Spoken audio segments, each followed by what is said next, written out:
सुंदर सरल एवं संक्षिप्त ओडिया रचना बसंत ऋतु। सर्वप्रथम उपक्रम फाल्गुन चैत्र बसंतरे मृदु मलय मन हरे। गोटिक परे गोटिए ऋतु ए धरा पृष्ठ को आसे एवं तार राजपण विस्तार करी चली जाए। ग्रीष्म वर्षा शरत हेमंत शीत और बसंत जनक परे जणे आसी ए पृथ्वी पृष्ठ रे घटाई थांती बहु परिवर्तन। फाल्गुन और चैत्र मास हेउछि बसंत ऋतुर समय।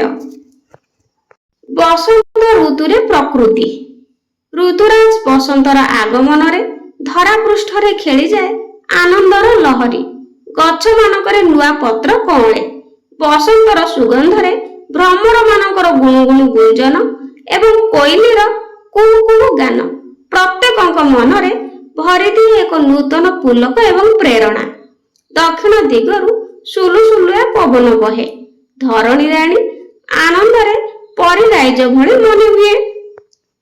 पर्वपर्वाणी एही ऋतुरे पर्वपर्वाणी गुड़िक मनुष्यर जीवन को आहुरी आनंदरे भरी दिए। दोल यात्रा शिवरात्रि रामनवमी अशोकाष्टमी आदि पर्वपर्वाणी एही ऋतुरे पालित हुए। फूल फल और पनीपरिबा बसंत ऋतुरे विभिन्न प्रकार फूल फल और पनीपरिबारे धरणी राणी हसी उठे। एही ऋतुरे निम्ब चंपा कांचन बौल आदि फूल फुटी थाए। एही समय आंब आत कमल आदि प्रचुर परिमाण रे मिले। उपकारिता कृषक माने धान अमल करि सारि थांती।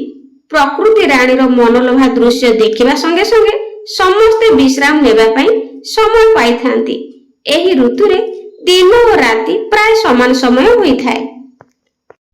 उपसंहार बा शेष कथा बसंत ऋतुर आगमन रे धरणी रानी पुलकित होई उठे।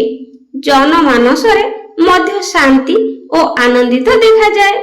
परिवेश शस्य श्यामल रे परिपूर्ण होई उठे।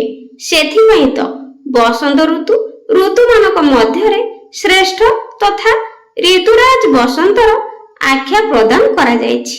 पिला माने रचनाटी पसंद आस्तिले लाइक करिवे और कमेंट रे निश्चय जणाइबे। Thank you.